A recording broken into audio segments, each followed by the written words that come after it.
Les familles de gendarmes les surnomment les favelas ou encore la cité malsaine. Les anciens immeubles en meulière de la cité Jardin d'El Pal, construits en 1935, ne font plus recette depuis bien longtemps auprès des militaires du plateau de Satori. Nous avons rencontré l'épouse d'un gendarme. Elle nous a raconté l'amertume des familles qui vivent dans ces logements vétustes ou en mauvais état. Alors moi, j'avais pas du tout entendu parler de Satori avant que mon mari y soit affecté.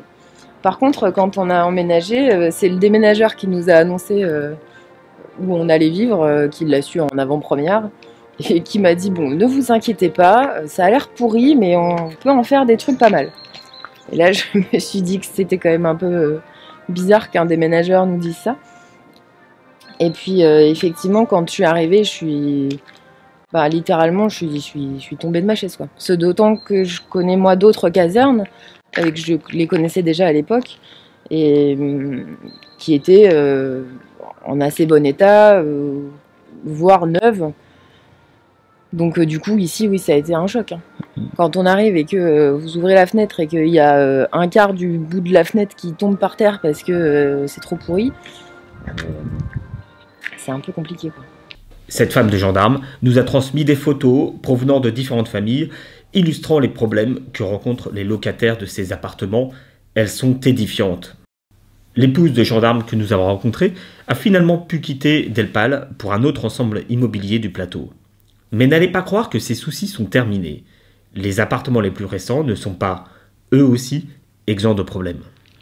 Ici, c'est les logements où on s'en sort pas trop mal, si ce n'est les problèmes de bruit.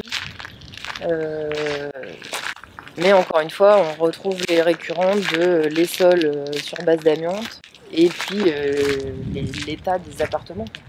Moi, je comprends que les trucs ils vieillissent, que ce soit moche, ok, il faut refaire la peinture. Franchement, vous voyez ça dans un logement civil, je comprends pas qu'on accepte ça. Les gendarmes, c'est quand même des gens qui sont là pour servir, pour défendre la nation. Ils y passent, c'est des logements par nécessité de service, nécessité absolue de service. C'est pas un droit qu'on nous octroie. Hormis leur semaine de terme, ils sont toujours militaires, même quand ils travaillent pas, même quand ils sont au week-end, on peut les rappeler à tout moment. Sauf qu'on vit là-dedans. On peut comprendre que les mecs, ils en aient marre, qu'ils aient envie de partir en police ou qu'ils aient envie de partir dans le civil. Aujourd'hui, ces familles demandent plus de considération. Seront-elles entendues? Il faudrait, selon des parlementaires, environ 300 millions d'euros par an pour rénover les logements domaniaux de la gendarmerie. Même en mettant le paquet, l'arme n'arrive aujourd'hui qu'au tiers de cet investissement. Ce qu'on voudrait déjà, c'est avoir l'impression d'être pris en compte, en fait. C'est, par exemple, vous voyez, les volets tout rouillés là, je suis sûre qu'ils s'ouvrent plus. En tout cas, moi j'avais les mêmes et ils s'ouvraient pas. C'est avoir le sentiment que ici, ça puisse être aux normes comme dans le monde civil. J'en connais plein, moi, des gendarmes qui vivent dans le monde civil, pas très loin d'ici, parce que c'est plus vivable d'être là. Et ça participe aussi au fait que du coup, professionnellement, c'est difficile de s'engager avec